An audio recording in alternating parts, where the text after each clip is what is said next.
Pronto. Tá ao vivo lá. Vamos aguardar aqui alguns minutinhos, que o pessoal vai recebendo as notificações para entrar.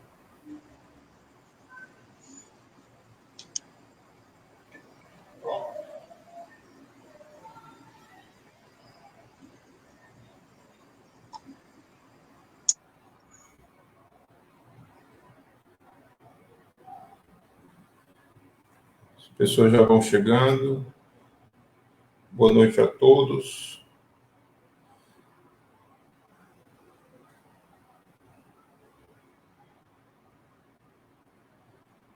Vamos já começar a nossa conversa da noite. Estamos aguardando aqui alguns minutinhos para que as pessoas recebam as notificações para acessar. Já temos aqui algumas mensagens de boa noite, Gorete, Wilton. Boa noite a todos que estão chegando.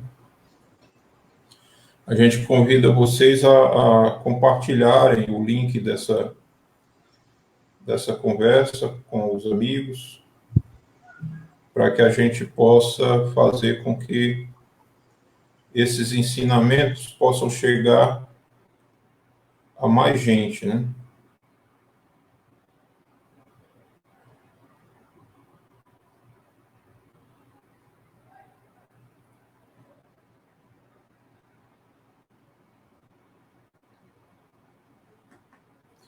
Boa noite, a Silene, já está nos acompanhando também.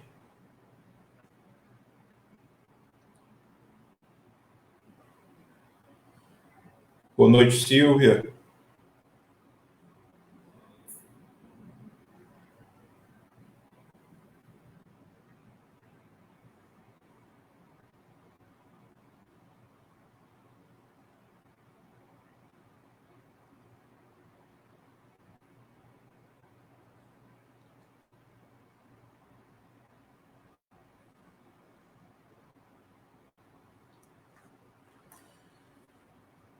Boa noite, Eduardo.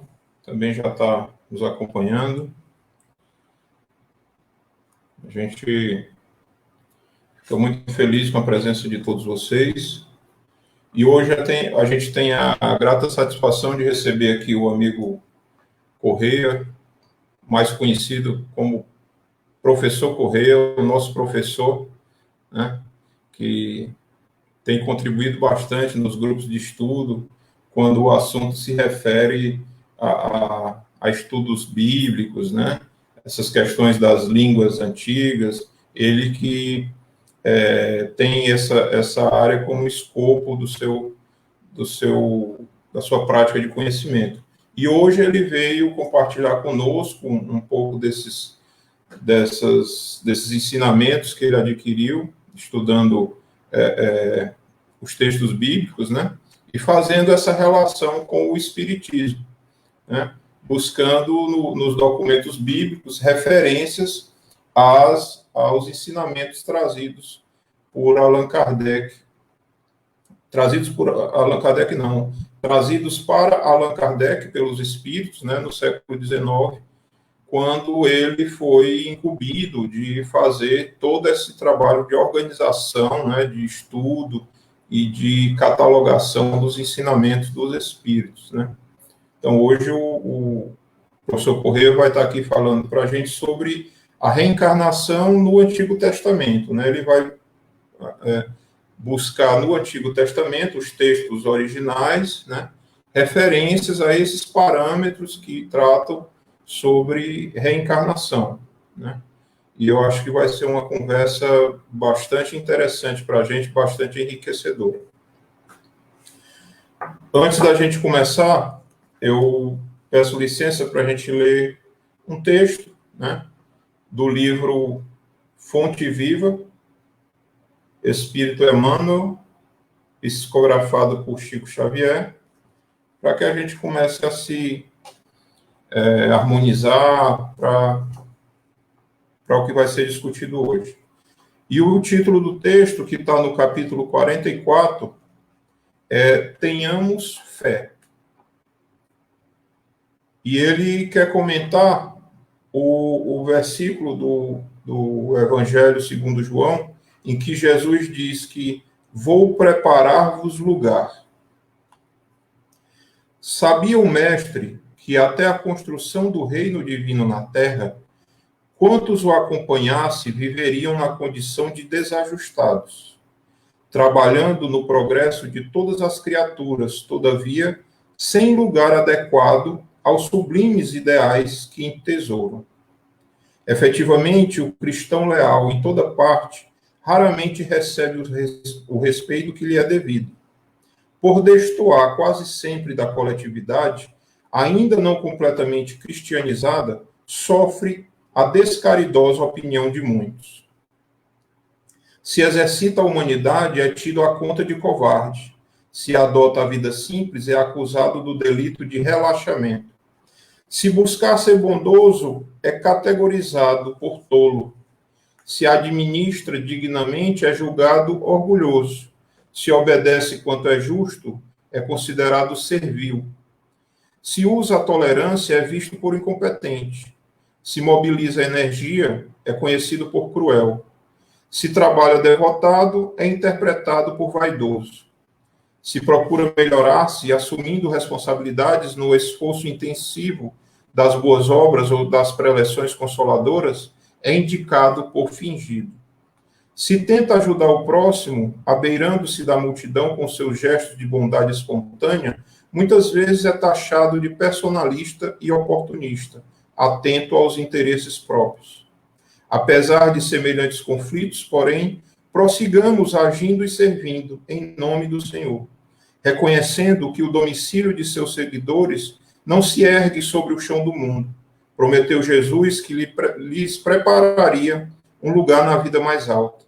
Continuemos, pois, trabalhando com duplicado fervor na sementeira do bem, à maneira de servidores provisoriamente distanciados do verdadeiro lar.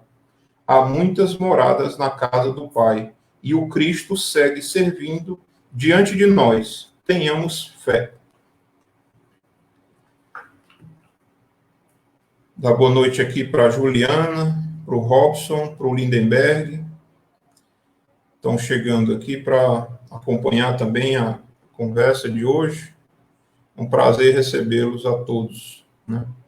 Então, eu convido vocês a gente fazer uma pequena oração, agradecendo ao Mestre Jesus por estarmos aqui reunidos, mesmo que virtualmente, mais próximos de espírito, fazendo uso da tecnologia nesse momento em que nos é convidado a praticar o isolamento social, para mantermos este contato com os bons ensinamentos trazidos ao longo dos anos para a humanidade, e rogando aos bons espíritos que nos intuam e abram as nossas mentes para esses ensinamentos, e que possamos extrair deles importantes dicas para aplicar na nossa jornada, facilitando assim a nossa trajetória evolutiva. Permanece conosco, Senhor, hoje e sempre nos protegendo. Que assim seja. Então, professor Corrêa, a palavra é sua, fique à vontade. Ok, muito obrigado a todos pela participação. A gente sempre fica muito feliz em saber que tem muitas pessoas nessa constante indagação pela verdade, principalmente a verdade que está atrelada aos ensinamentos do nosso Cristo, Cristo de Deus, aquele a quem as religiões o reverenciam de diversas maneiras. A temática desta noite, como vocês estão vendo aí, ela está abalizada, a temática está parametrada exatamente na questão reencarnatória nos textos hebraicos do Antigo Testamento. A questão é que, durante mais de quase 40 anos, 35 a 40 anos, que a gente vem trabalhando nessa busca incessante pela verdade, atrelada aos textos rabínicos, aos textos da Tanakh, da Bíblia hebraica, porque sabemos que o Novo Testamento tem tudo a ver com as profecias, digamos assim, né, de acordo com os concílios ecumênicos, a ver com a tradução histórica, a tradução literária do texto hebraico, do texto do Antigo Testamento. Então, vamos começar primeiro entendendo essa conceituação do que seria um parâmetro, porque parâmetros reencarnatórios, né? Por que parâmetro? Essa palavra parâmetro é de origem grega, ela tem uma junção de duas palavras, né? Para mais metros. Então, parametros, metros significa medida. Então, parâmetro significa que serve para medir, né? Ou seja, é um sustentáculo, é um referencial, neste nosso caso, um referencial linguístico, um referencial filosófico e, por que não dizer, também um referencial histórico e teológico, dentro dos parâmetros, né, reencarnatórios, como o texto está dizendo aí, hebraicos do Antigo Testamento. Então, antes de passarmos exatamente para o texto em si, procurarmos alguns textos, evidentemente que o tempo não vai nos ajudar, né, a auxiliar nisso, porque são muitos os textos que falam da questão reencarnatória, principalmente no Antigo Testamento. Eu queria iniciar esse nosso bate-papo, essa nossa conversa, que vai ser um pouco descontraída. Eu gostaria depois que vocês enviassem as suas interrogações, as suas perguntas e indagações e tudo. Uma das principais características, nós sabemos, do ser humano é a busca incessante que ele tem pela verdade. Ou seja, ele tem essa busca de comprovar a veracidade dos fatos corriqueiros do seu dia a dia. E o ser humano, ele questiona isso dentro de verdades estabelecidas, evidentemente, por uma sociedade, por uma religião, por um governo, por uma política, pelo sistema, mas o principal vetor que possuímos para autenticar essa forma diretiva é a partir da nossa própria identidade como ser histórico. Ou seja, eu participo da história e nessa participação da história eu me ponho a investigar aquilo que me é conscientemente tido como verdade. Muito embora a gente saiba que não exista uma verdade absoluta que reja os homens, a sociedade em si, mas nós estamos à procura de uma verdade, certo?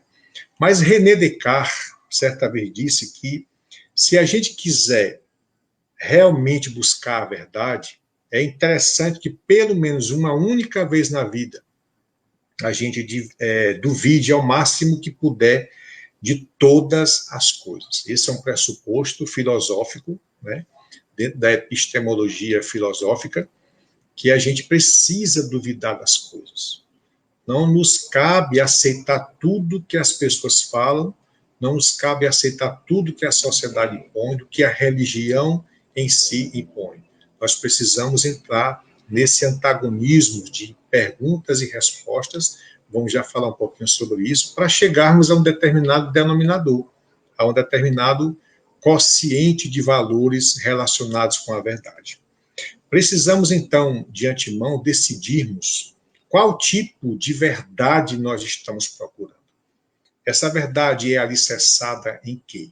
Na sabedoria humana, é alicerçada na ciência exata, né? É alicerçada na religião, é alicerçada no homem, é alicerçada no Deus Todo-Poderoso, no Criador, ou nos antagonismos filosóficos que nós estamos acostumados a ver, né? Só que nós precisamos dessas verdades, e essas verdades são sempre frutos que nós estamos procurando de indagações antigas ou novas. Necessitamos de uma verdade desnuda de tantas utopias, mas que seja mais palpável a questão da razão propriamente dita. Não pode ser uma razão, uma verdade que fuja à razão. Aí já é um pressuposto kardeciano, que a verdade tem que ser atrelada diretamente à questão da razão. Mas ela precisa ser, antes de qualquer coisa, fundamentada na experiência pragmática da individualidade. Ela tem que pertencer obrigatoriamente à ordem mundial da coerência moral e do bem comum a todos. Essa verdade não pode fugir a tudo isso. A verdade deve nos transmutar de nós mesmos, ou seja, a minha verdade não é a sua verdade, ela tem que transmutar. Eu preciso aceitar que o Criador de todas as coisas que no hebraico, para os judeus ortodoxos, chamam de Hashem, é preciso entender que Hashem deixou veredas, né, caminhos que levam à verdade, isso em todos os tipos de fomentação filosófica e religiosa que nós conhecemos no mundo. A verdade não está na minha religião. A verdade ela está plantada em diversos pomares, em diversos jardins aí, e que cabe a nós procurarmos com muito cuidado e carinho essa questão da verdade divina que Deus trouxe para nós. O grande orador Cícero se expressou certa vez: a verdade se corrompe tanto com a mentira como com o silêncio. Então, a importância de não silenciarmos a respeito do que é a verdade, das nossas indagações. Foi de Nietzsche, essa palavra, que não há verdades absolutas. Evidentemente que ele pegou uma carona no formulário de Platão. Mas se não há verdades absolutas, eu não posso acreditar que a minha fé é absoluta a respeito das outras que estão por aí. Eu preciso respeitar a dogmatização do ser, eu preciso aceitar a filosofia religiosa do outro, respeitá-la como ela é. Mas, afinal, o que é a verdade? Se nós nos referenciarmos pelas escrituras, né, ditas veto-testamentárias ou neotestamentárias, que é do Antigo Testamento e do Novo Testamento, vamos nos deparar com um episódio muito interessante que está escrito aqui na Bíblia, no Evangelho de João, capítulo 18 e versículo 38, você pode ver na sua casa. Na minha Vulgata Latina de Jerônimo, que é em latim, né, de Jerônimo, diz: o que é a verdade? Foi uma pergunta feita por Pilatos, o governador Pilatos, a Jesus.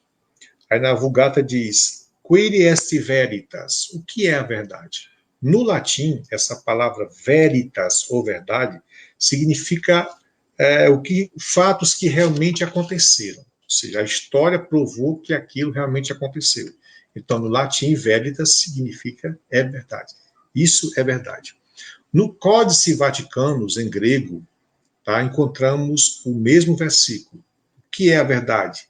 Ti estin aletheia. O que é a verdade?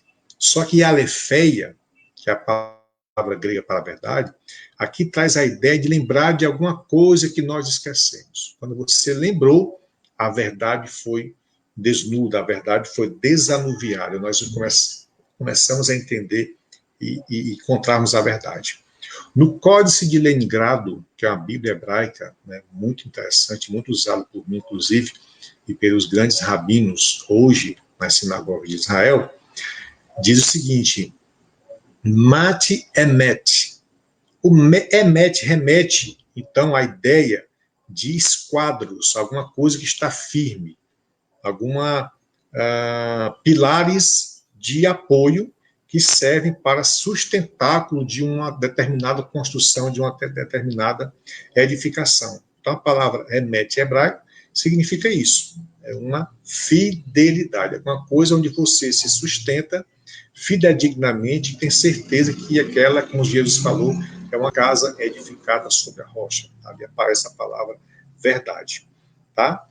O Talmud babilônico, né, que faz parte também da escrituração da historicidade do povo judeu, diz que o selo do Criador é a verdade, ou seja, as vestimentas, segundo o Talmud, do Criador, que eles chamam de Hashem, as vestiduras de Hashem são constituições da verdade. Tá? Mas dentro do nosso estudo de hoje, para entrarmos dentro dos textos hebraicos, a gente precisa entender o que seja uma hermenêutica sagrada. que é hermenêutica? Nós precisamos entender primeiro a conceituação de hermenêutica e de maêutica. A maêutica já foi criada por grande Sócrates, o grande filósofo, né? A hermenêutica é o método de se interpretar determinados textos à luz da sua própria claridade. Ou seja, o que o texto está querendo me dizer? Será que o que eu estou lendo é a verdade por trás do texto? Ou o texto quis me dizer uma outra coisa? E isso chama-se interpretação. Essa palavra hermenêutica vem do grego também, né, de Hermes, o deus Hermes que desceu à terra para procurar interpretar os pensamentos divinos para o homem, né? Aí surgiu a palavra hermenêutica. Mas dentro de uma outra, para trabalharmos em busca de uma verdade das Escrituras, exige o nosso conhecimento sobre uma palavrinha, um contexto interessante, que é a exegese do texto. E essas variantes contextuais. Eu não posso entender um texto sem um contexto, né? Já dizia o grande historiador. Não posso entender contexto sem contexto, porque passaria a ser um pretexto. Não podemos aceitar de forma nenhuma que uma verdade venha a entender-se como absoluta se não tem uma contextualização realmente pragmática por trás. Depois da hermenêutica veio a maêutica, como eu falei anteriormente, que foi criada de forma precisa, digamos assim, pelo filósofo Sócrates. A maêutica é uma ciência que, por sua vez, torna-se um método criado por Sócrates que consiste em fazer múltiplas perguntas a ponto, depois de você fazer uma observação criteriosa dentro das respostas para que elas possam se coincidir. Se as respostas se coincidirem, vamos entender que estamos no caminho da verdade, já que estamos falando de texto.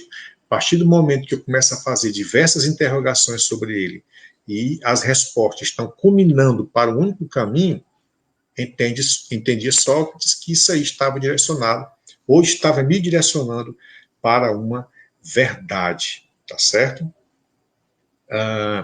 Dentro ainda desse mesmo pensamento, a gente precisa entender o seguinte: essa verdade da minha religião, da sua religião, dos textos sagrados, é uma verdade absoluta?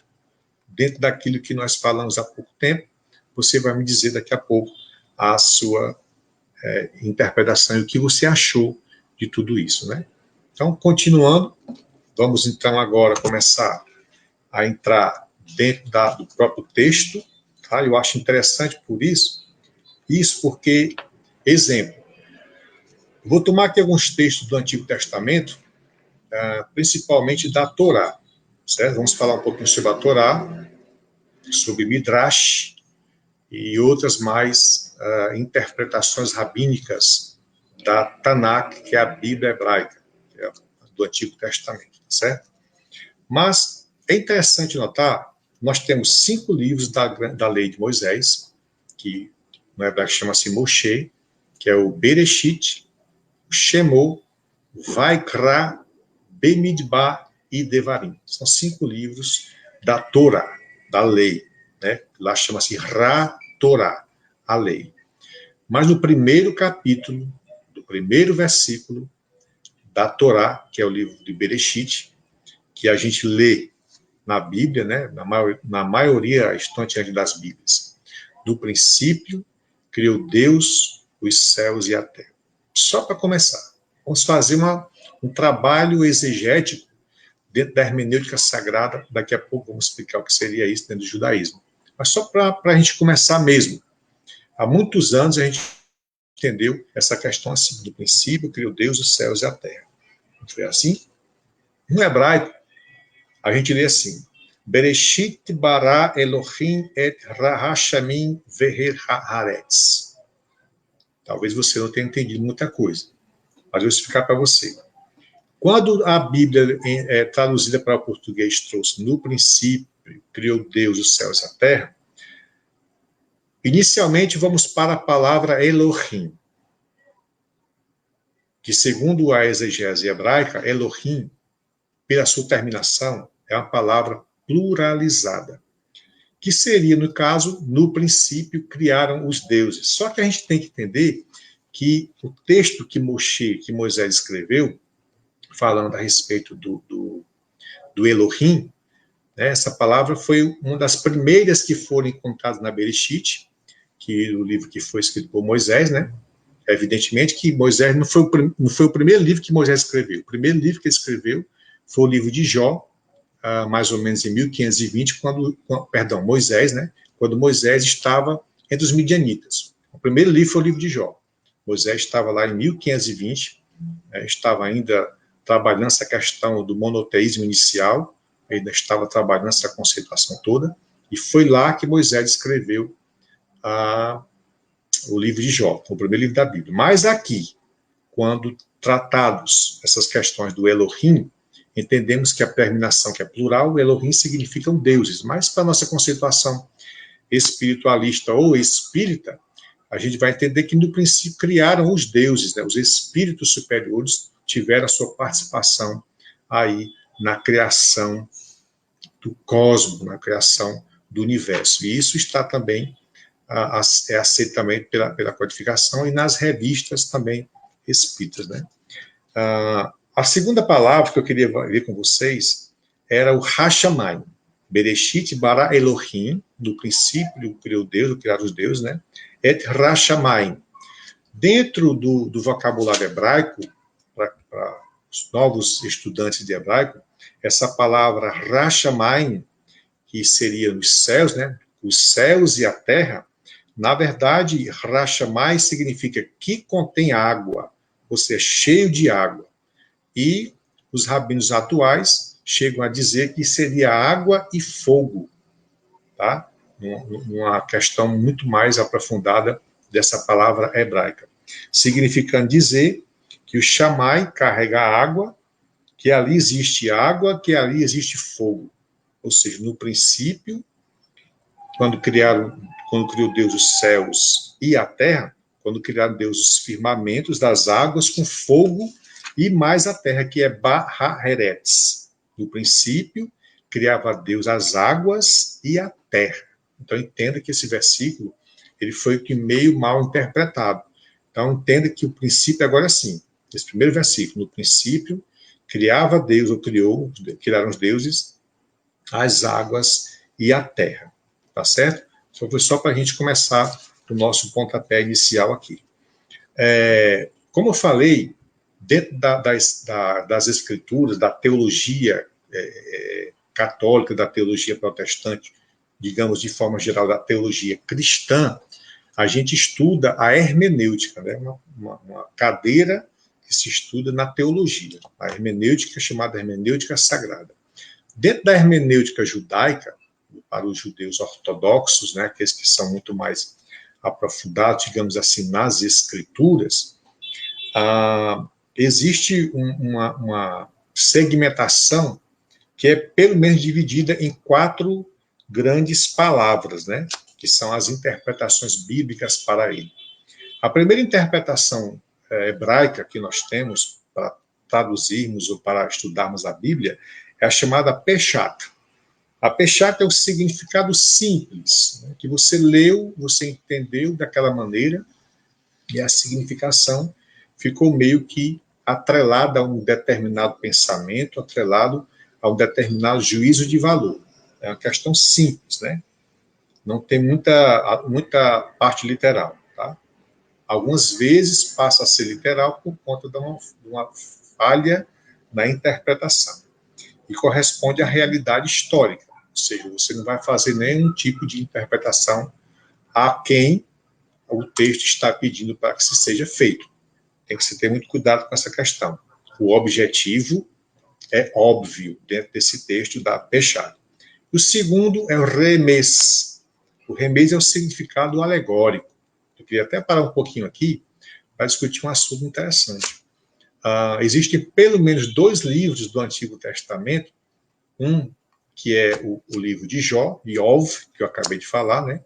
Inclusive, alguns livros de cunho teológico dizem que o nome Jó significa o odiado. Na verdade, Iov significa o justo, tá? E o outro livro que eu queria mencionar aqui é o livro de Cântico de Salomão. que no hebraico é Shirim Rashirim. O Cântico dos Cânticos, assim como o livro de Jó e outras passagens das escrituras veterotestamentárias do Antigo Testamento, elas são figuras, são livros que foram escritos de forma alegórica, de forma poética. Por que nós dizemos isso? Porque quando se lê a gramática, quando se começa a estudar a gramática hebraica, a gente começa a conhecer algumas vogais poéticas, alguns sinais, alguns diacríticos que mostram dentro daquele texto que aquele texto é um texto poético, ele não foi um texto literário. Então, segundo algumas fomentações hebraicas, o Jó nunca existiu. Aquele livro foi apenas um livro de cunho poético, uma alegoria, certo? Moisés escreveu aquele livro com a intenção de mostrar a respeito da questão de Deus em relação ao homem, né? A questão da salvífica, que Deus libertou, digamos assim, a personagem Iov, de todos aqueles malefícios que tinham acontecido a ele por conta da sua fidelidade a Deus, e etc. Vocês conhecem a história mais que eu. E o outro livro é o livro de Canto de Salomão, como eu falei, que é um livro poético, né? A esposa, a mulher de Salomão existiu, evidentemente, mas todo aquele tracejado foi uma questão alegórica, uma coisa muito bonita. Você vê que existem muitas palavras lá de cunho sensual e que depois vai ser interpretado como algo espiritual. Veja aí a divergência de pensamentos hermenêuticos. Outro patamar, outro alicerce, a outra coluna de interpretação judaica é o derush, que é o significado moral. Você lê a palavra e entende que ela está trabalhando a sua questão íntima, a sua questão moral, a moralidade, que também está dentro da Midrash, que é um texto midrástico ou milético. Você vê, por exemplo, vamos tomar o livro de Jó como experiência. A mulher de Jó, na Bíblia, traduzido para português, diz para ele, né, amaldiçoa teu Deus e morre. Capítulo 2, versículo 9 do livro de Jó. Amaldiçoa teu Deus e morre. Aí você vai ver que esse texto aqui, o derush, que é o significado moral, vai ter tudo a ver com o que nós estamos falando agora. Porque no hebraico não existe essa palavra, amaldiçoa a Deus e morre. Existe Barak Adonai Vamut, ou seja, abençoa ao teu Deus e morre.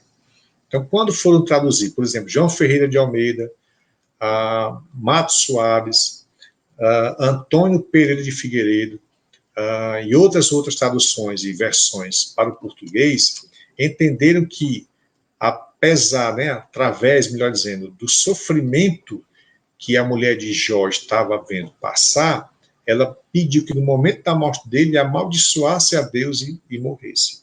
Só que na escritura hebraica jamais seria aceita uma palavra dessa. Jamais um erudito, um escritor, tá certo? Judeu, iria escrever uma palavra dessa dizendo que a mulher estava mandando o homem amaldiçoar a Deus e morte. Tanto é que o texto lá não traz klalau, porque klalau seria a palavra correta para maldição, mas a palavra que aparece lá é barak, de baraká, de abençoar. Você vai transmitir uma baraká para alguém, você vai estar abençoando esta pessoa. E no texto de Jó, diz, abençoa a teu Deus e morre. Baraká não é klalau, né? É baraká. Então, abençoa seu Deus e morre. Veja que o texto está absolutamente equivocado. E isso foi passando de geração em geração, e hoje você descobriu que o texto está equivocado. Tá certo? E o último aqui, o último pilar interpretativo da hermenêutica sagrada judaica, é o chamado Shod, ou Sódio, significado esotérico, né? Aqui vai entrar a questão da Cabala, ou Cabalá. A Cabalá é a parte mística do judaísmo.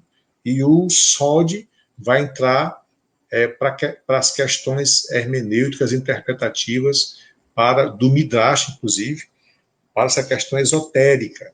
Se entende, por exemplo, que os nomes das pessoas traziam má sorte ou boa sorte, tanto que as pessoas mudavam de nome. A gente vê isso demais no Antigo Testamento, principalmente, né? E a gente vê no Novo, Quer dizer, Paulo, que era Paulo, Saulo passou a se chamar Paulo por conta dessas coisas, né? E assim sucessivamente. Então, observe que a hermenêutica sagrada do Antigo Testamento está trabalhando com esse tipo de, não de alegoria, mas de questões interpretativas que seria a hermenêutica sagrada judaica, tá certo?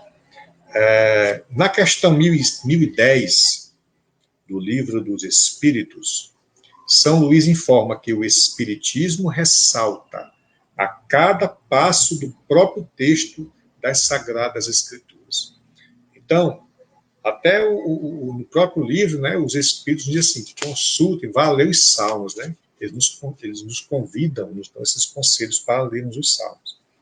E veja que essa parte hermenêutica da exegese dos textos do Antigo Testamento passou, então, para a teologia do Novo Testamento. O tempo aqui não vai nos permitir continuar falando sobre isso, mas a gente vai agora diretamente para o texto hebraico do Antigo Testamento. Fazemos aqui algumas interpretações interessantes, além daquela que eu falei da Bereshit, do livro de Gênesis, e do livro de Iov, como vocês viram aí, onde vocês estão em casa, né? Passando essa pandemia terrível.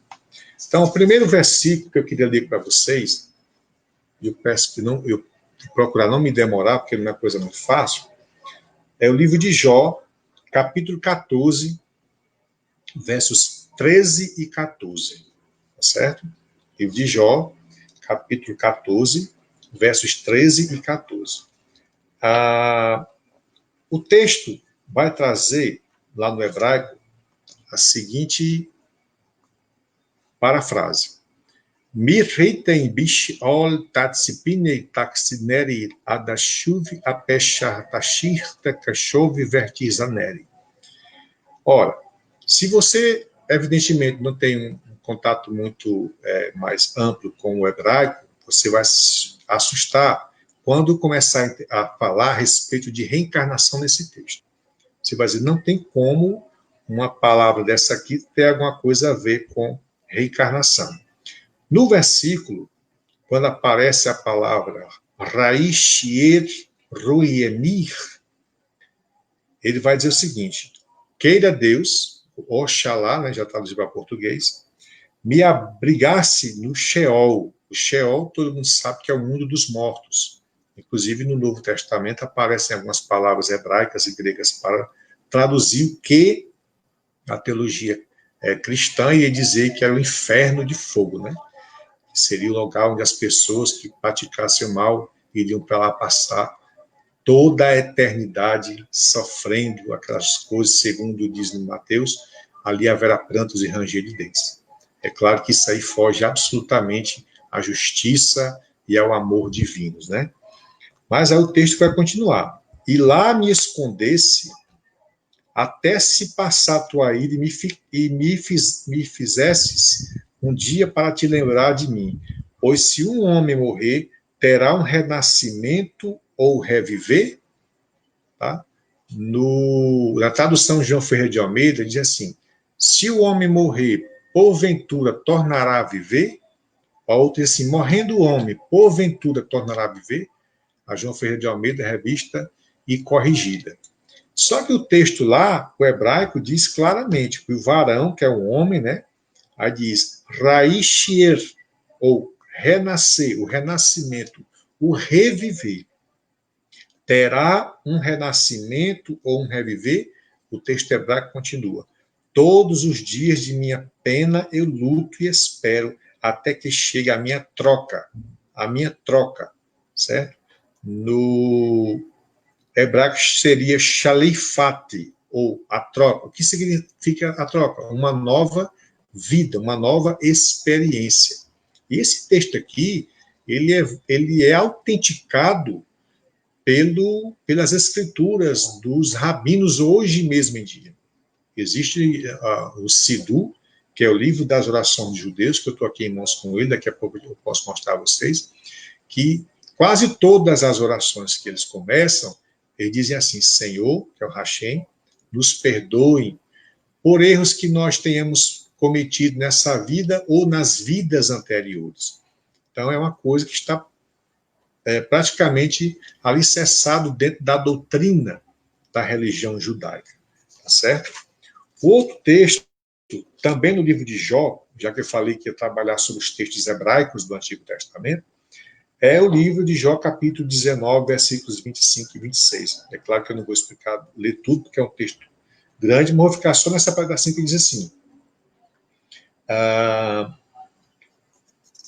Varanir hidar tiholen shai vesharon ai rafarikon.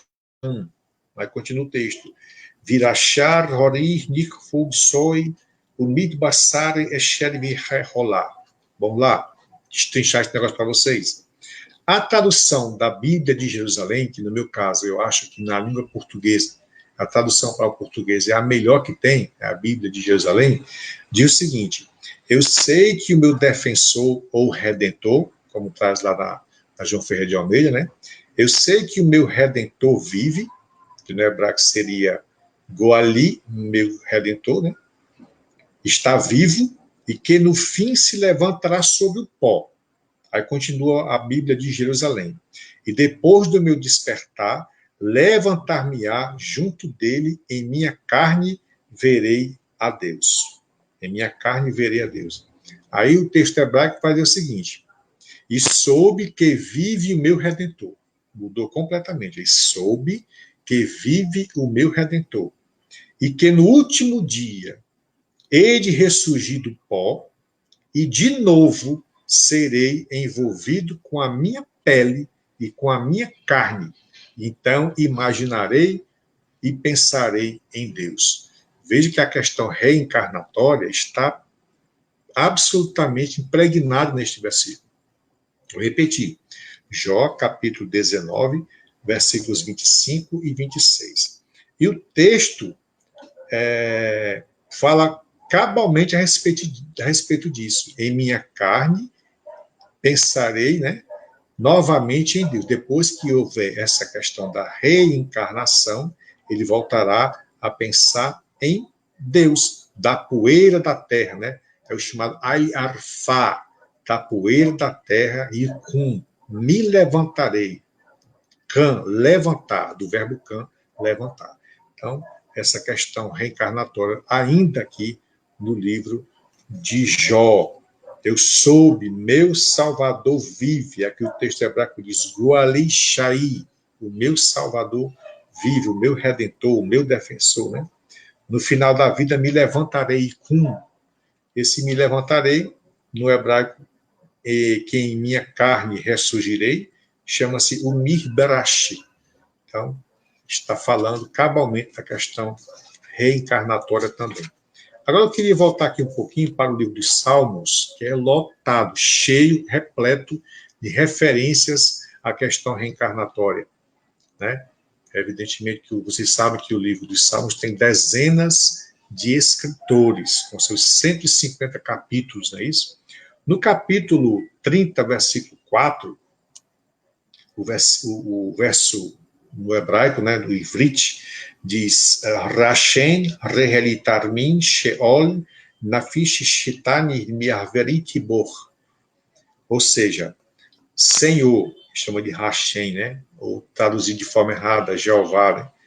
Elevaste ou tiraste a minha alma do Sheol, ou o inferno, me fizeste reviver ou renascer dos que descem a cova que chama-se Bor, no hebraico, né? Fizeste reviver, no hebraico é Shithani, fazendo alegoria, a mesma coisa do que nós vimos no capítulo 30, se não me engano, do Evangelho, do livro de Jó, né? Que a gente acabou de ver. Então, o mesmo verso aparece aqui. Shithani, me fizeste reviver. Esse reviver é tornar a viver novamente, é renascer. É a mesma referência no capítulo 3 do Evangelho de João. Aquele que não nasceu outra vez, só que lá é grego, não é hebraico, né? Lá chama-se anotem, aquele que não nasceu uma outra vez, tá? Outro texto, para não me alongar tanto, tá certo? Salmo 71, verso 20.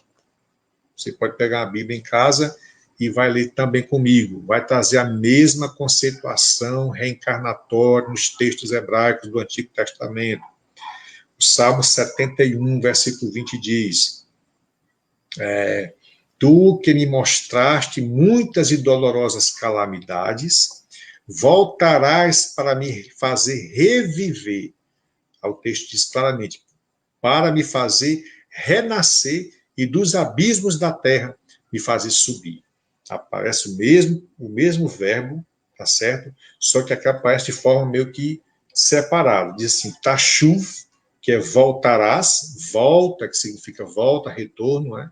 Regresso, e com teshaine, para me fazer reviver, tornar a viver.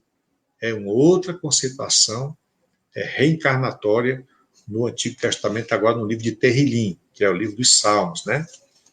Vamos para uma outra, se não foi o suficiente. Salmo 85, versículos 6 a 8. Aqui são 3 versículos falando abertamente a respeito da reencarnação no Antigo Testamento. O texto diz o seguinte, para vocês, evidentemente, não lerem o hebraico, eu vou falar direto. Ficarás irado conosco para sempre, de geração em geração, prolongando a sua ira? A pergunta. Aí responde, não voltarás para nos vivificar? Pergunta, e para teu povo se alegrar contigo? Mostra-nos teu amor, Rachem, e concede-nos tua salvação. Isso aqui, concede na tua salvação, também é pressuposto da Bíblia de Jerusalém, certo? Então, o texto hebraico, novamente, diz o seguinte, nos farás, não voltarás para nos vivificar, né? Não fará com que a gente vivifique novamente. Essa parte no hebraico chama-se techayenu. Techayenu significa dar vida, fazer reviver, nascer novamente. Isso é muito importante saber que está escrito aqui no Antigo Testamento, mas que por uma ocasião ou outra, por conta de más traduções ou ideologias, né, que foram passados de concílio e concílios que a igreja passou, que foi retirando algumas conceituações reencarnatórias da Bíblia, é que foram saindo aos poucos e hoje no português não tem exatamente quase nada sobre esse assunto. Mas se você for consultar um pouco o Antigo Testamento hebraico e o grego, que é o Koiné, você vai perceber que sim, esta doutrina está balizada nos 66 livros do Antigo da Bíblia Sagrada, ou 73, né? Porque no livro de Sabedoria de Salomão, o livro de Eclesiástico, que é muito usado pela Igreja Católica, que foi atrelado à Bíblia no chamado pós-reforma, né? E isso é importante saber também. E um outro texto aqui para vocês, Salmo 105, versículo 8. O versículo diz o seguinte, Salmo 105, versículo 8. Ele lembrou sua aliança para sempre. A palavra que ele empenhou por milhares de gerações. Isso no português, né? Aí, por milhares de reencarnações, como diz no hebraico. Eu queria parar um pouquinho aqui para falar a respeito do Barri, que é o livro da iluminação do judaísmo. O Barri, ele vai dizer o seguinte, esclarecendo esse tipo de dúvida nesse versículo, que uma pessoa plantou uma vinha e esperava que crescessem uvas, mas ao invés disso cresceram uvas azedas. Viu que seu plantio e colheita não eram bem-sucedidos. Então destruiu tudo, limpou as vinhas de uvas azedas e plantou outra vez. Quando viu que esse plantio não era bem-sucedido, destruiu e plantou outra vez. Quantas vezes? Por milhares de gerações, diz o segundo livro de Barri, que faltavam 974 gerações para que eles chegassem a determinada iluminação. Daí o livro da iluminação, né? Então, ele é um Deus compassivo e misericordioso. Perdoa as nossas iniquidades por milhares e infinitas gerações, o que seria aqui reencarnações. No caso aqui, a palavra é dor, né? Dor. que seria a nossa reencarnação. Então, a gente possivelmente em outro momento vai passar a falar de outros textos, né? Já que faltam 10 minutos para as 9 da noite. Mas deixa eu continuar só mais um aqui. Como eu falei anteriormente, no livro da Igreja Católica, que tem um pouco de livro a mais, o livro da Sabedoria, capítulo 8, versículo 19, diz o seguinte: eu era um jovem de boas qualidades, coubera-me, por sorte, uma boa alma, ou antes, sendo bom, entrara no corpo sem mancha. Você está falando que entrar no corpo sem mancha, ele estava falando exatamente da questão reencarnatória. E mais na frente ele diz: eu vim para uma família grande, Anir Barhamapsha da Gadol, e não eu sou de uma família grande. Ele disse: eu vim para uma família grande. Se relembra o capítulo 14 do livro do Evangelho de João, que Jesus falou: na minha casa há muitas moradas, né? Essas moradas são as questões reencarnatórias que ele veio pregar, anunciar, e ela faz parte dessa verdade tão intrínseca dentro da justiça divina, impregnada nas Escrituras, está aí para todo mundo ver, só não vê quem não estuda, só não vê quem não quer, né? E como eu falei para vocês, o Antigo Testamento ele está abalizado, digamos assim, está alicerçado dentro de 3 pressupostos: da Torá, do Targum e do Midrash. Tanto a Torá como o Targum, que são as interpretações da lei, e o Midrash, juntamente com o Talmud judaico, todos eles são interpretações rabínicas do Antigo Testamento. E eles trazem categoricamente esta doutrina da reencarnação ainda hoje nas sinagogas judaicas, e eles entendem perfeitamente essa questão da doutrina, que não é exclusividade do Espiritismo. Não é uma doutrina kardecista. Primeiro que nós acreditamos na doutrina dos Espíritos, né? Kardec apenas codificou a doutrina que foi enviada, que foi alicerçada segundo os pensamentos e as orientações dos Espíritos superiores. Tá certo? Como eu falei para vocês também, o Barri, né, que é o livro da iluminação, um outro versículo que eu queria abrir com vocês aqui é o Salmo 23, versículos 1 e 3. A 3, melhor dizendo. Se você fosse traduzir para o português, seria assim: Adonai, meu pastor, nunca me faltará. Fará meu espírito retornar e me guiará pelos caminhos justos. Certo? Primeira coisa que quem me conhece já sabe, que o Salmo 23, versículo 1, já está equivocado. Porque quando diz assim, no português, o Senhor é o meu pastor e nada me faltará, isso prova mais uma vez que a hermenêutica ou a exegese que fizeram do texto para o traduzir já foi feito de forma errada. Porque lá no hebraico diz Adonai Roi Lo Errasa. O Senhor, meu pastor, que é o Roi, né? Adonai, ou Hashem, Roi, nunca me faltará. O advérbio de negação lá é lo. Lo significa não ou nunca. Então o texto hebraico diz: Hashem, meu pastor, nunca me faltará. Então as coisas podem me faltar, mas a presença de Deus na minha vida não pode faltar. A misericórdia, a justiça não pode me faltar. Então veja aí já um erro de interpretação que foi feita traduzindo de forma equivocada o Salmo 23, versículo 1. Mais na frente, né, tem outra coisa interessante que já entra dentro da reencarnação. Adonai, meu pastor, nunca me faltará, fará meu espírito retornar. Olha a diferença de preparas uma mesa perante mim na presença dos meus adversários. O texto foi absolutamente equivocado, traduzido de forma errônea, e ficou até hoje, né? Para assegurar esse alicerce, essa doutrina, né, da reencarnação no Antigo Testamento, o Zohar diz: uma alma poderá regressar a este mundo diversas vezes, isso é a cultura judaica, em diferentes corpos, consertando o que o prejudicou em vidas anteriores. O livro é o de Derek Hashem, do cabalista Shanluzat, tá? Parte 2, capítulo 3. Serão decretadas algumas dificuldades da vida do ser humano que em sua vida anterior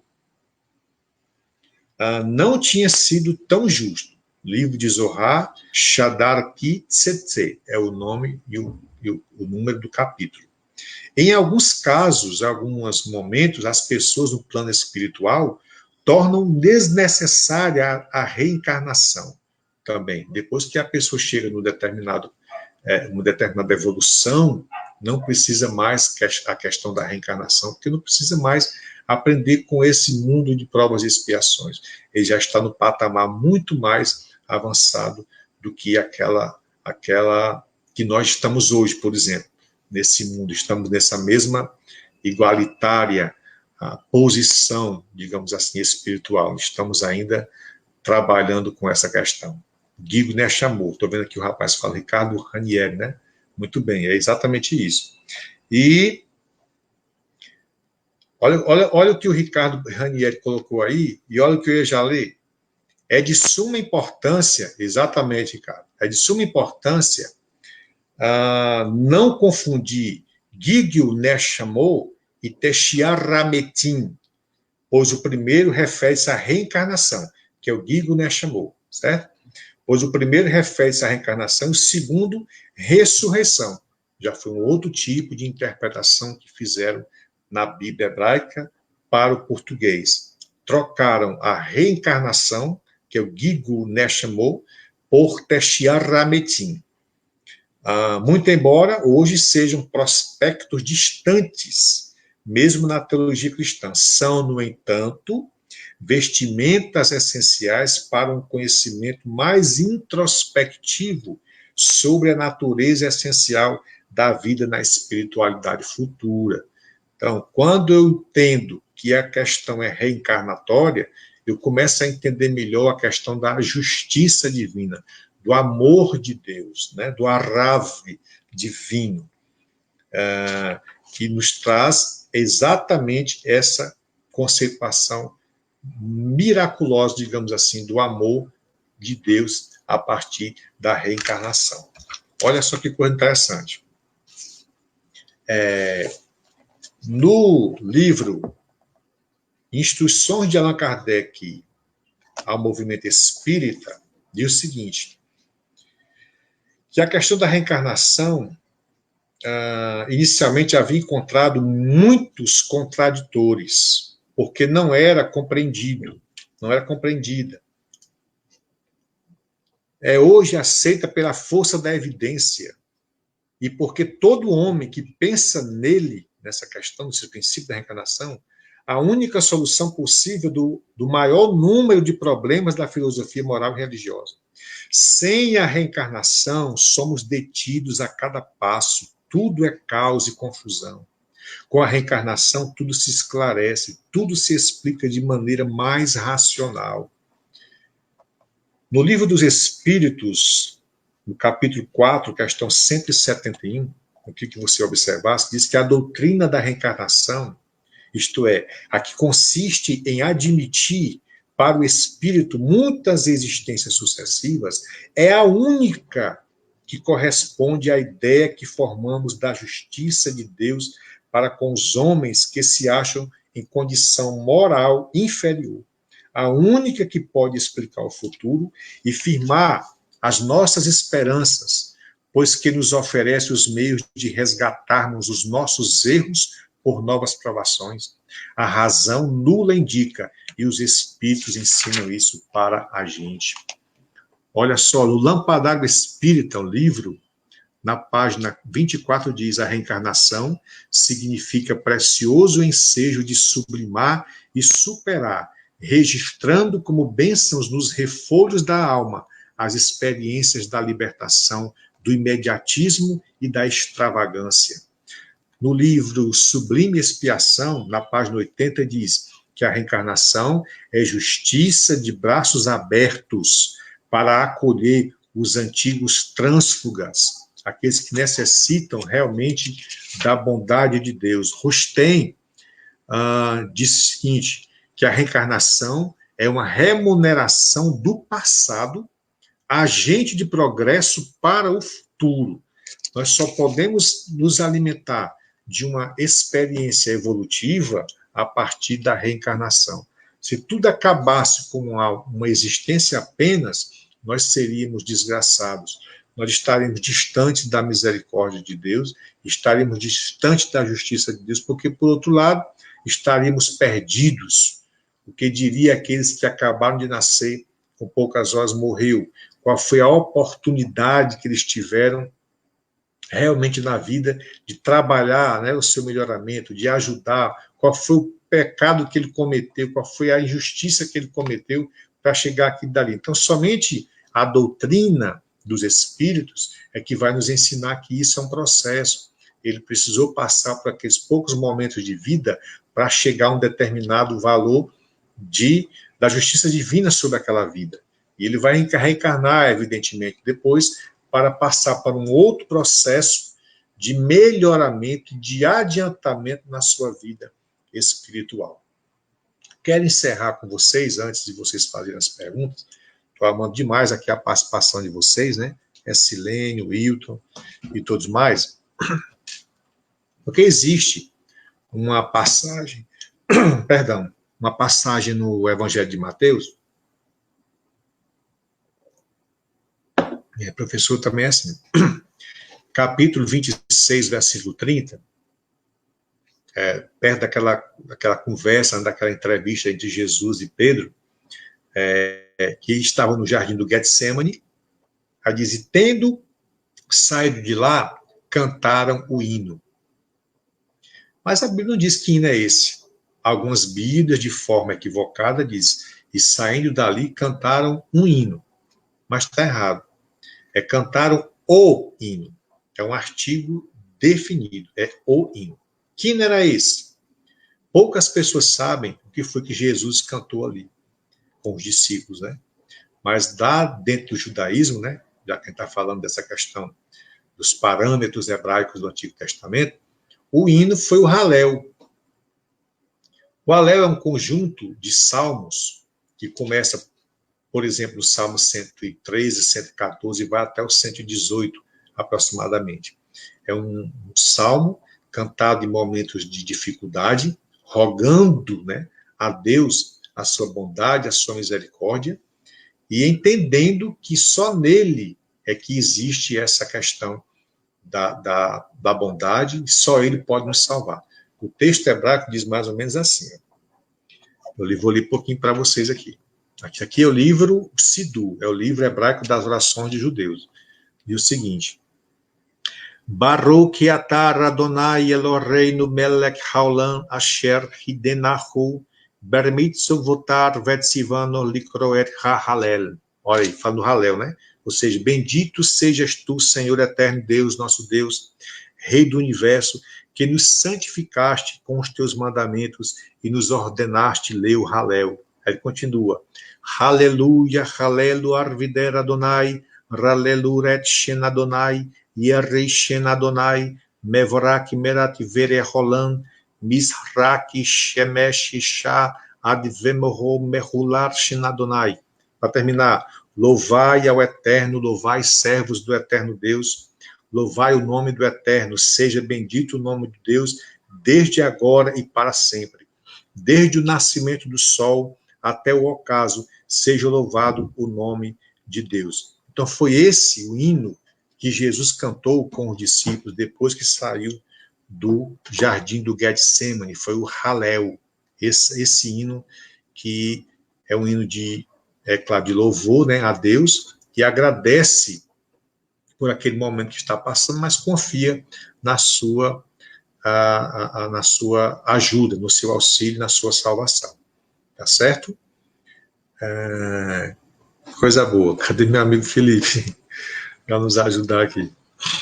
Voltei. Voltou, Felipe. Coisa boa. Bom, então vamos passar um pouquinho aqui pelos comentários, né, que o pessoal fez. Vamos. Muita gente cumprimentando pela fala, né?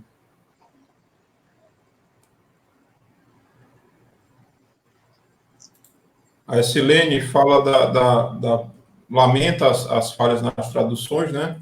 E aí coloca uma situação, se essas traduções elas têm um propósito, Correia, você acredita nisso, que essas traduções elas tinham um propósito em fazer essas mudanças de entendimento?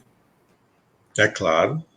O propósito simplesmente era retirar de uma vez por todas este pensamento, que é claro, não é cristão inicialmente, né, mas é um pensamento da reencarnação, reencarnatório, vem de antes de Cristo, milênios antes de Cristo. Né? Os hindus, por exemplo, creio praticamente, muito, né, na verdade, creio bastante nessa questão reencarnatória.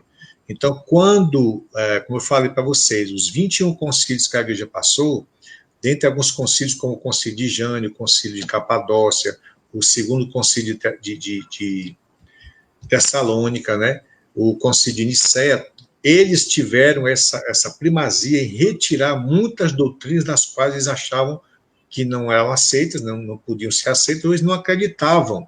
Os eruditos, os papas, né, os bispos da época não queriam que fossem atrelados ao texto, nem do Antigo Testamento, mas principalmente do Novo Testamento.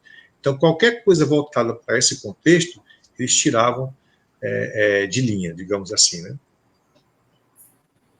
E interessante, há um tempo atrás a gente estava discutindo no grupo de estudo, inclusive aquela passagem do Deuteronômio, né? Que algumas traduções já citam o Espiritismo, que foi criado há menos de 200 anos e foi inserido o nome dentro de uma tradução bíblica, né? Muito bem lembrado, amigo Felipe. Olha, tanto Deuteronômio quanto o livro do Levítico, para algumas traduções de português, diz o seguinte: não consulteis os médiuns espíritas, né? Como é que Moisés iria abrir a boca e dizer não consulteis os médiuns espíritas, se essa terminologia, né, se essas palavras foram criadas por Kardec, pelos espíritos no século XIX? Não tinha como Moisés falar uma coisa dessa, né? Então você percebe que é uma coisa absolutamente direcionada. Uhum. O comentário do Ricardo aqui, você já citou ele, né, ao longo da fala. Ciclo, a roda, né, chamou plural de almas, ótimo, muito bem. O corpo com o qual eles se associam depende de sua tarefa específica no mundo físico, pronto, isso aí é absolutamente talmúdico, né?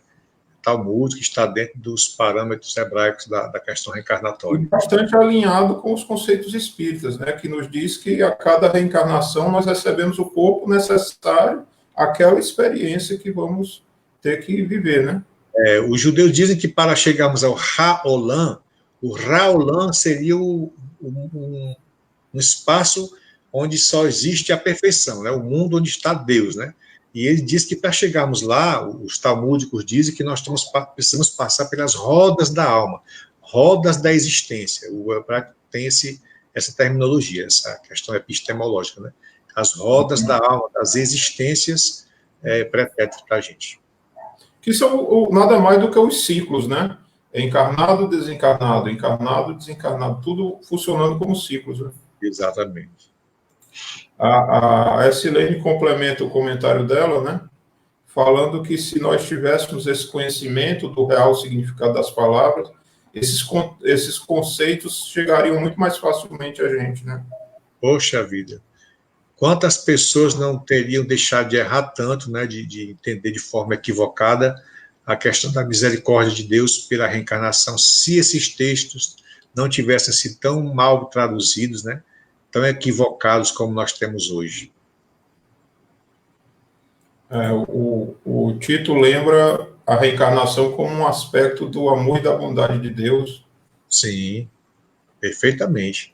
A gente começa a conhecer dentro da doutrina dos espíritos a bondade de Deus a partir da reencarnação.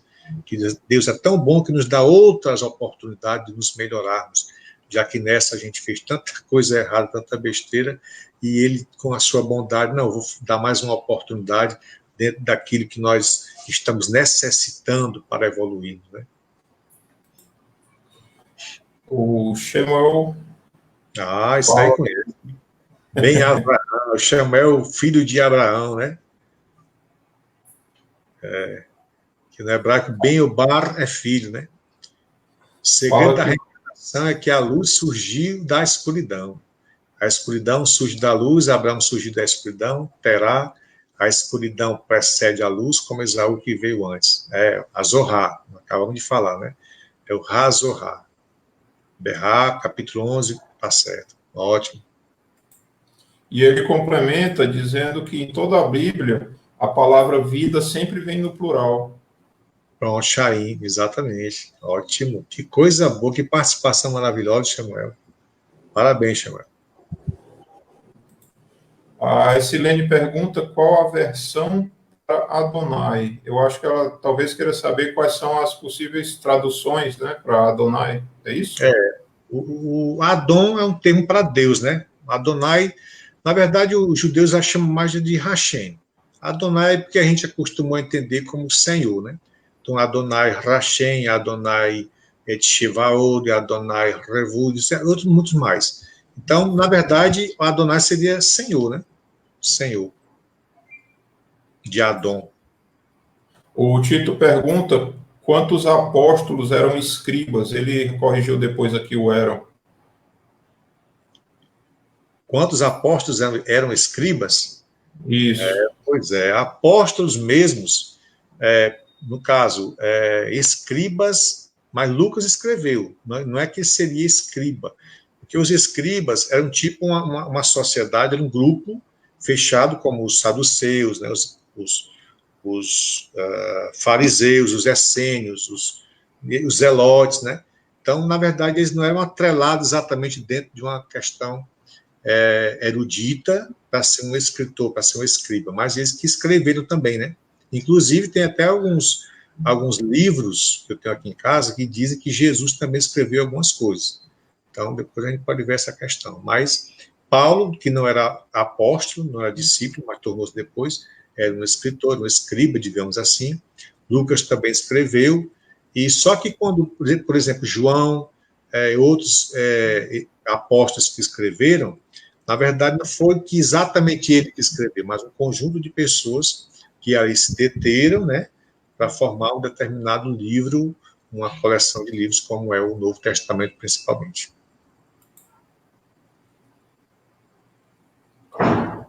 O Alan comenta aqui que o Espiritismo usa muito o termo evolução. As religiões tradicionais usam muito salvação. Jesus veio nos trazer a salvação. Na versão original, essas palavras têm o mesmo significado das traduções de hoje?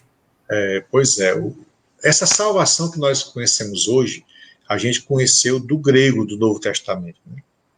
Essa de soter. Soter, daí a palavra soteropolitano, quem nasceu em Salvador, né? Soter, salvação. Essa salvação significava dizer, quando Jesus chegava para uma pessoa, vai, a tua fé te salvou, ela tinha uma significação básica, a tua fé te curou. A salvação é uma cura, seria uma libertação, uma maneira de a pessoa estar livre daquele problema, livre daquela dificuldade, né? Vai, não peques mais, a tua fé te salvou, e etc. Mas a salvação depois passou a ser atrelado ao direito da pessoa ir para o céu, ou, como algumas pessoas entendem, para o seio de Abraão, né? E a evolução era também uma salvação, porque se não for a partir da evolução, nós não chegaremos jamais aos parâmetros divinos, né? Chegaremos jamais aos caminhos de Deus. Mas não é uma salvação pragmática de hoje eu me converti, me tornei salvo e acabou, independente daquilo que eu faço. Aí eu lembrei agora Estou livre de todas as responsabilidades, né? Lembrei agora de João Arminio e Calvino sobre a predestinação, né? A Silene aí faz um comentário com relação àquela sua fala sobre a criança que morre, né, muito cedo, né?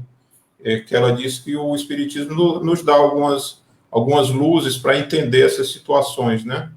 Que no caso da criança que pode deixar o corpo logo ao nascer, poderia ter de uma reorganização do seu perispírito, né?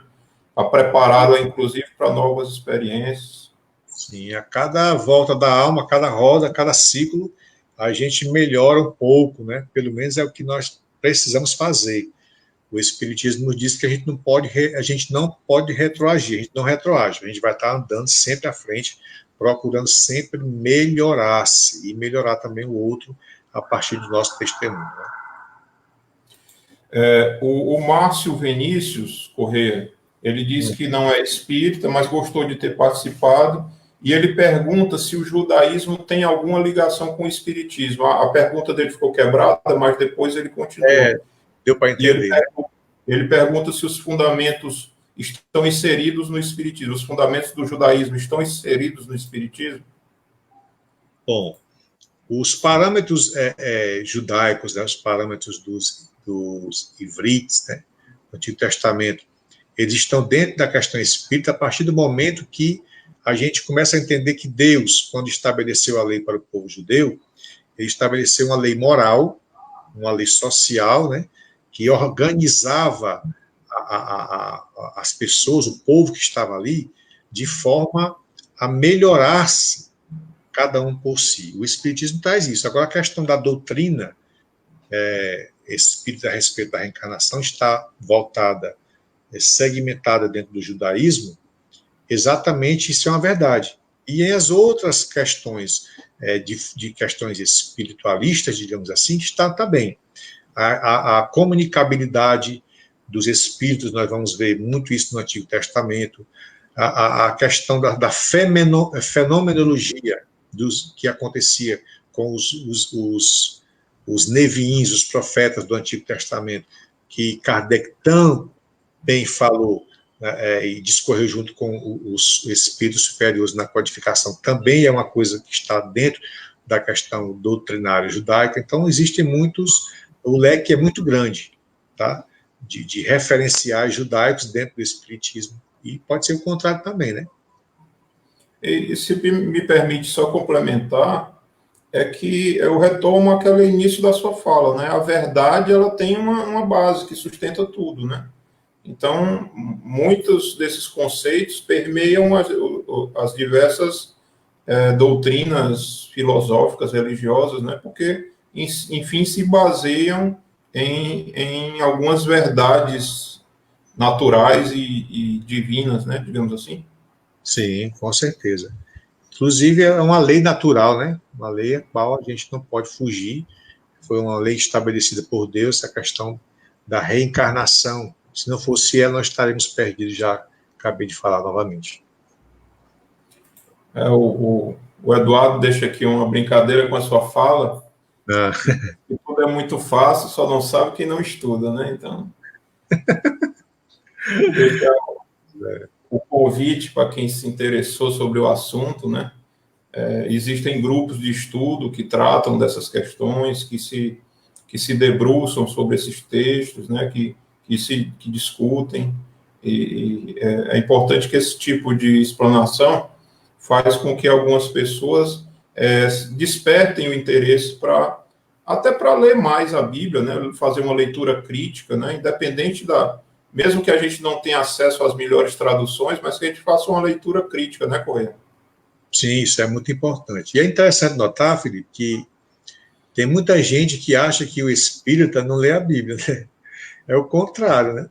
A gente lê a Bíblia demais, trabalha muito essa questão, né? Eu acabei de fazer a tradução do Evangelho de Marcos em grego, do grego para o português, e aprendi muita coisa com isso. Então a gente passa o tempo todo fazendo uma determinada tradução de um livro do Novo Testamento, do Antigo Testamento, e assim a gente vai aprendendo.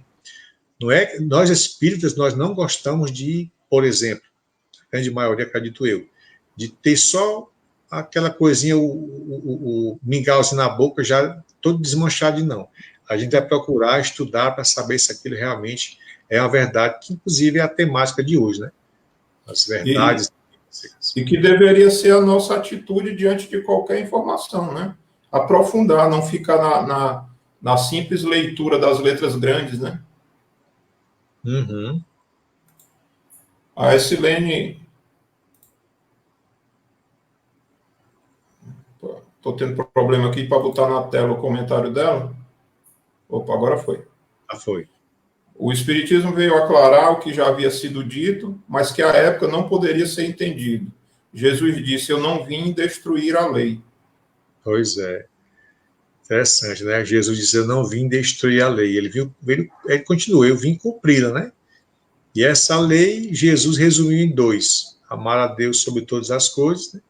E o próximo como a si mesmo. É verdade, assim, parabéns pelo comentário aí. O Alan coloca aqui uma outra questão. Nicodemos, quando interrogou Jesus sobre o nascer de novo, né, no Evangelho de João, ele sabia já naquela época o significado da reencarnação? Existe nos textos do Antigo Testamento esse conceito? Foi o que a gente ouviu aqui da sua fala hoje, né? Isso. E ele sabia, né? Nicodemos, o nome dele em hebraico é Nicodemos Ben-Gurion. Ele tinha essa familiaridade, sim, com a doutrina, porque já tinha essa questão nos textos do Antigo Testamento e outros no Midrash já havia, etc. E ele era um interpretador da lei, né? Ele era um alto sacerdote, né? Sim, sim, verdade. Segundo a tradução, a tradição, né, cristã, quando Nicodemos foi ter com Jesus à noite, segundo o Evangelho de João capítulo 3, ele tinha 80 anos, então ele já tinha muita estrada, já sabia de muita coisa. Né? O Wilton aqui está perguntando se já existia fake news nas traduções da Bíblia. Como existia, né? Sempre existiu e nunca vai parar de existir, não, porque a questão do erro é uma questão do tradutor. Não é fácil traduzir, né? Eu sei que não é fácil, mas o que nós estamos batendo na tecla aqui é que existem muitas traduções que foram más intencionadas, né? Elas foram intencionadas mesmo para que determinadas doutrinas acabem. Não foi só a questão da reencarnação, foram muitas outras, né? Aí, o Eduardo aqui já está aguardando a publicação da tradução do professor Corrêa. Pois é, até eu, viu, Eduardo? Estou aguardando também. Estamos todos na fila, Eduardo. O Márcio Vinícius falando que ficou muito grato de ter participado. Ele disse que tem pesquisado sobre o judaísmo, sobre o Cabalá judaica, e foi importante principalmente porque ele chama a atenção dele essa questão da reencarnação. Isso aí já é um sinal de Deus, viu? Chamar a atenção dele para a reencarnação é bom. É bom que ele vai A luzinha se acendendo, né? aprender, né? Começa assim mesmo, tá certo. Parabéns. Bom, e aí a gente tem algumas outras mensagens de agradecimento, que aí os agradecimentos são nossos pela participação de todos vocês. E em nome da Casa de João Irmão Francisco, eu queria agradecer a disposição do professor Corrêa em estar aqui conosco essa noite, né? E aí, Corrêa, eu te convido a fazer a nossa prece de encerramento. Nós fazemos agora mesmo, tá bom? Você que está em casa, que está participando conosco desta conversa a respeito das verdades que o Cristo nos deixou, se você quiser, você pode fechar seus olhos, você pode inclinar um pouco a sua cabeça, se concentrar, porque a oração, ela exige um pouco dessa questão da participação do nosso intelecto também, né? A gente vai fechar o olho, falar um pouquinho com Deus, a partir da oração, com a nossa espiritualidade maior. Pedimos a Deus e agradecemos neste momento, pedimos e agradecemos pela saúde, pedimos e agradecemos pela paz e que os nossos lares possam ser alcançados pela tua benignidade, por tua bondade, e que nós possamos a cada dia estar sempre ávido a aprender, buscarmos compreender um pouco mais a respeito da tua justiça, procurarmos entender o porquê de estarmos aqui, por que estamos aqui com os nossos familiares, e para que estamos, né? E pedimos ao Senhor que nos ajude nesse caminho de tantas dificuldades, mas que a doutrina nos ensina que essas dificuldades, elas estão aí para nos fazer amadurecer, evoluirmos e crescermos juntos, enquanto comunidade espiritual, porque temos duas famílias, a família material e a família dos nossos irmãos espirituais. Que Jesus nos abençoe, que aclareie a cada dia mais essa questão da salvação da nossa alma a partir da evolução, né, e da reencarnação, que é praticamente uma temática básica do amor de Deus, a reencarnação e a justiça divina, através das nossas vidas sucessivas, procurando aprender, nos melhorar e ajudar um ao outro também. Pois Jesus nos disse que devemos amar uns aos outros. E assim fazendo, nós estamos ainda cumprindo a lei máxima de Deus. Que Jesus nos abençoe e fique conosco hoje e sempre. Que assim seja. Que assim seja. Então, pessoal, uma boa noite a todos. Fiquem em paz. Amanhã a gente não tem transmissão, mas quinta-feira estamos de volta às 8 horas, todo dia, com exceção das quartas-feiras.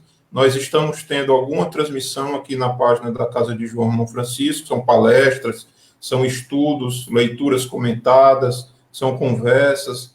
Então, a gente convida vocês que assistiram essa fala hoje do professor Corrêa a voltar aqui nos outros dias, que a gente sempre está tendo alguma atividade e que vai permanecer enquanto continuar essa situação de isolamento social, né? Então, mais uma vez, Corrêa, muito obrigado pela sua participação e Tamo junto. boa noite a todos. Boa noite, muito obrigado.